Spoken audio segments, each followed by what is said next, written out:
وَلَقَدْ يَسَّرْنَا الْقُرْآنَ لِلذِّكْرِ فَهَلْ مِن مُّدَّكِرٍ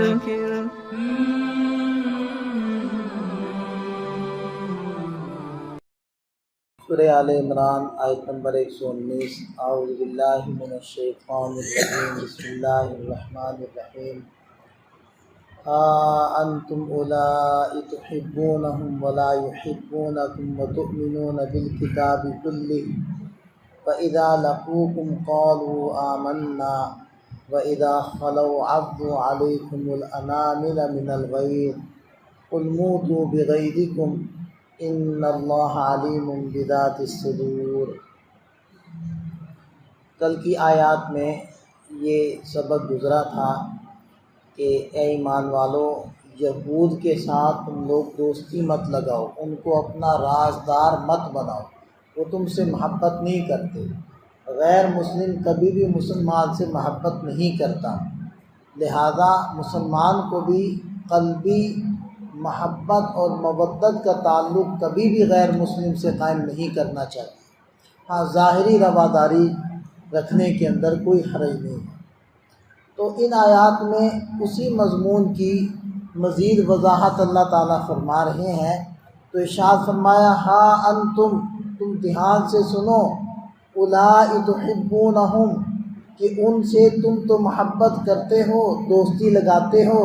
ولا یحبونکم، لیکن وہ تم سے محبت نہیں کرتے، وہ تم سے کوئی دوستی نہیں لگاتے۔ وتؤمنون بالکتاب کلہ، اور تم ساری کتابوں پر ایمان لاتے ہو، جتنی بھی اس سے پہلے نازل ہو چکی انبیاء کرام پر، ان سب کتابوں پر بھی، اور آخری کتاب جو حضرت محمد صلی اللہ علیہ وسلم پر نازل ہوئی ہے اس پر بھی تم لوگ ایمان لاتے ہو۔ تو حقیقت میں کامل مومن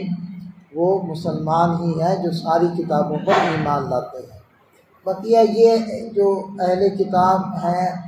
یعنی یہود اور نصارہ، یہ ساری کتابوں پر ایمان نہیں لاتے، کیونکہ یہود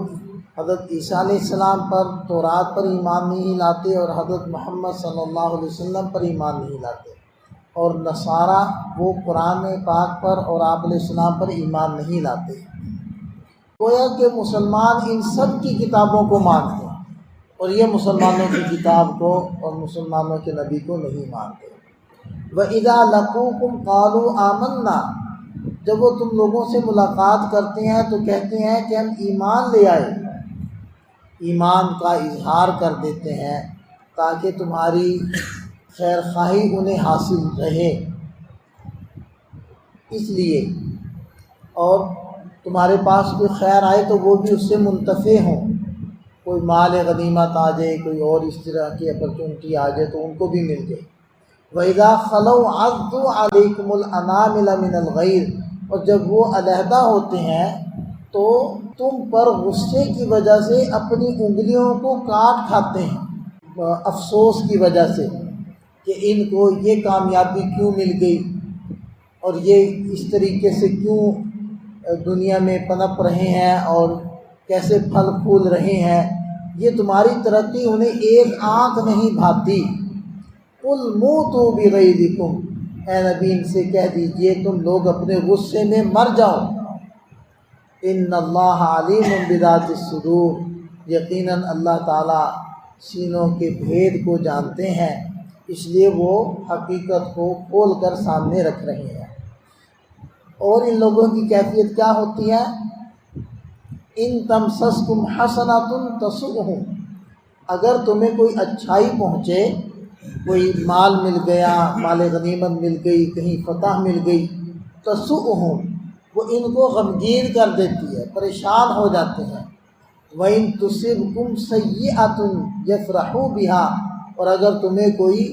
مصیبت پہنچے، کوئی برائی پہنچے، کوئی ہزیمت و شکست کا سامنا ہو، کوئی مالی یا جانی نقصان ہو جائے تو یفرحوا بہا، اس تکلیف پر، اس مصیبت پر یہ لوگ خوش ہوتے ہیں۔ لیکن اللہ تعالیٰ نے مسلمانوں کو ایک علاج بتایا، فرمایا کہ وَإِن تَصْبِرُوا وَتَتَّقُوا، اگر تم لوگ صبر کرتے رہو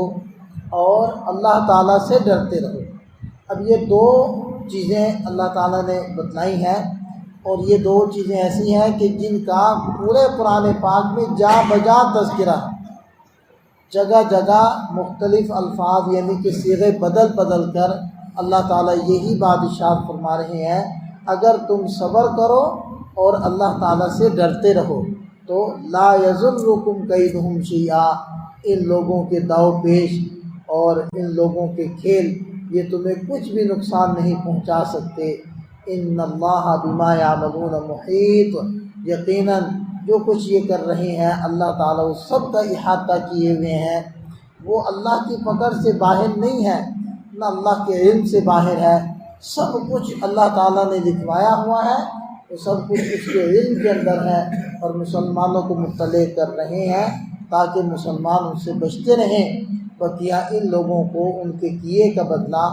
عنقریب پانا ہوگا، اپنے کیے کا بدلہ ہر ایک کو ملے گا۔